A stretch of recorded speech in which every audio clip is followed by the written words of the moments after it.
ठरलं तर मग 23 मेच्या भागामध्ये आज आपण बघणार आहोत.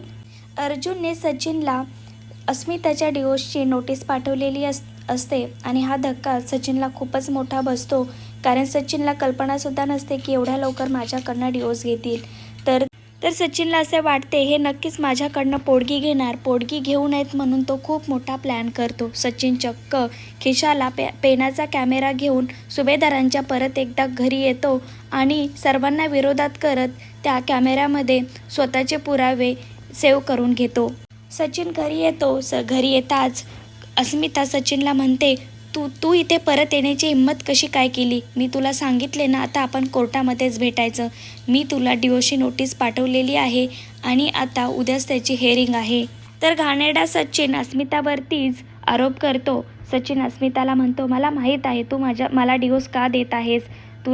तुझं दुसऱ्या मुलासोबत अफेअर आहे आणि तुला त्याच्यासोबत संसार थाटायचा आहे, त्यामुळेच तू मला डिवोर्स देत आहे. तर चैतन्यसुद्धा सचिनवरती भडकतो. चैतन्य सचिनला म्हणतो, त्या दिवशी मी गप्प होतो, कारण तुझे एवढे खोलवर विचार असतील हे मला मुळीच माहीत नव्हते आणि त्या गोष्टीचा त्या दिवशी मला धक्का बसलेला होता.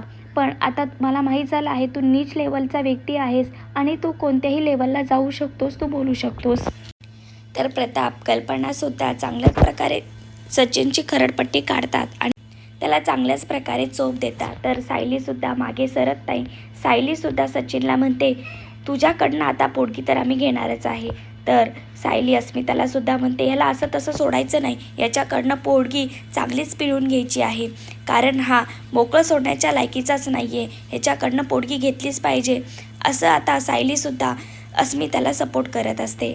सचिन मात्र गप्प असतो, कारण सर्वांविरुद्ध त्याला पुरावे सेव्ह करून घ्यायचे असतात. त्याला हे दाखवायचे नसते की तो किती घाणेरडा आणि लीच लेवलचा आहे. तर अर्जुन, चैतन्य, अश्विन, कल्पना, प्रताप, सायली सर्वजण सचिनला चोप देतात आणि घरातून परत एकदा खरडपट्टी काढून त्याची हकालपट्टी करतात. आणि हे सर्व गोंधळ सुरू असताना सायलीच्या डोक्यावरती प्रेग्नेंट असल्यामुळे तिच्या डोक्यावरती ताण पडतो आणि ती चक्कर येऊन खाली पडणारच असते. अर्जुन तिला सावरतो आणि तिला चेअरवरती बसवतो. सर्वजण पाणी देतात, सायलीची काळजी घेतात. तर अस्मिता सर्वांना म्हणते, माझ्या या डिवोर्समुळे तुमच्या दोघांच्या प्रेग्नेन्सीचा आनंद कुठेतरी हिरावूनच घेतला आहे मी. त्यावर सायली अस्मिताला म्हणते, अगं अस्मिताताई, असा काय विचार करत आहेस?